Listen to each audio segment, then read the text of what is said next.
Nous ne créons plus rien, nous ne produisons plus rien, et que nous sommes dans un nihilisme généralisé. On écrit des romans à l'époque du nouveau roman où Alain Robbe-Grillet nous dit pas de personnage, pas de psychologie, pas d'intrigue. On nous fait de la musique avec du silence, les 4 minutes 33 de silence de John Cage. On nous fait du cinéma sans images, Guy Debord. On nous fait de la peinture sans sujet, sans représentation, du monochrome. Klein ou Malevich, carré blanc sur fond blanc. On nous fait de la poésie sans mots. Le lettrisme, d'Isidore Izou, etc.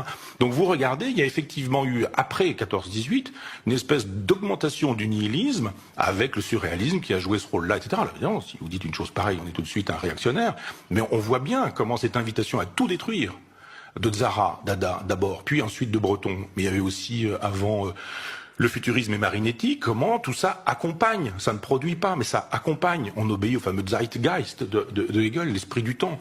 Et on voit que notre civilisation est en train de... C'est une queue de civilisation, que ça s'effondre, et puis ça... Alors je dis pas c'est bien, c'est pas bien, etc. Je le constate en disant que nous ne pourrons comprendre le sens du nihilisme dans lequel nous nous trouvons que quand nous aurons compris que cette civilisation est en bout de course, parce qu'elle ne produit plus rien. Et c'est ainsi. Et une civilisation, c'est vivant, c'est une espèce de corps vivant, et il est normal qu'on fasse son deuil un jour de quelque chose qui n'existe plus. Donc d'autres civilisations sont prêtes. L'islam, qui est une civilisation déterritorialisée, mais peut-être aussi l'Inde, mais peut-être aussi la Chine, et qui sont des continents avec des spiritualités. L'islam, c'est une spiritualité, l'Inde c'en est une, la Chine c'en est une autre, confucianisme et taoïsme. Et je pense que quand Huntington nous dit qu'il y a un choc des civilisations, toute la gauche bien pensante nous dit pas du tout, c'est d'abord un type de droite qui le pense, donc c'est faux. Ben oui, mais bon, un type de droite peut dire des choses justes, et quand il dit effectivement qu'il y a des conflits de civilisation, le problème c'est pas de savoir si c'est une idée de droite ou si c'est une idée de gauche, c'est de savoir si c'est une idée juste.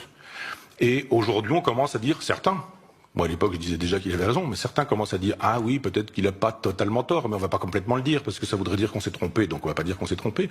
Mais oui, il y a des blocs, ce sont des blocs de spiritualité, les blocs de spiritualité supposent des religions, et la courbe de notre civilisation épouse la courbe du christianisme, et l'espèce de fatigue du christianisme va avec la fatigue de notre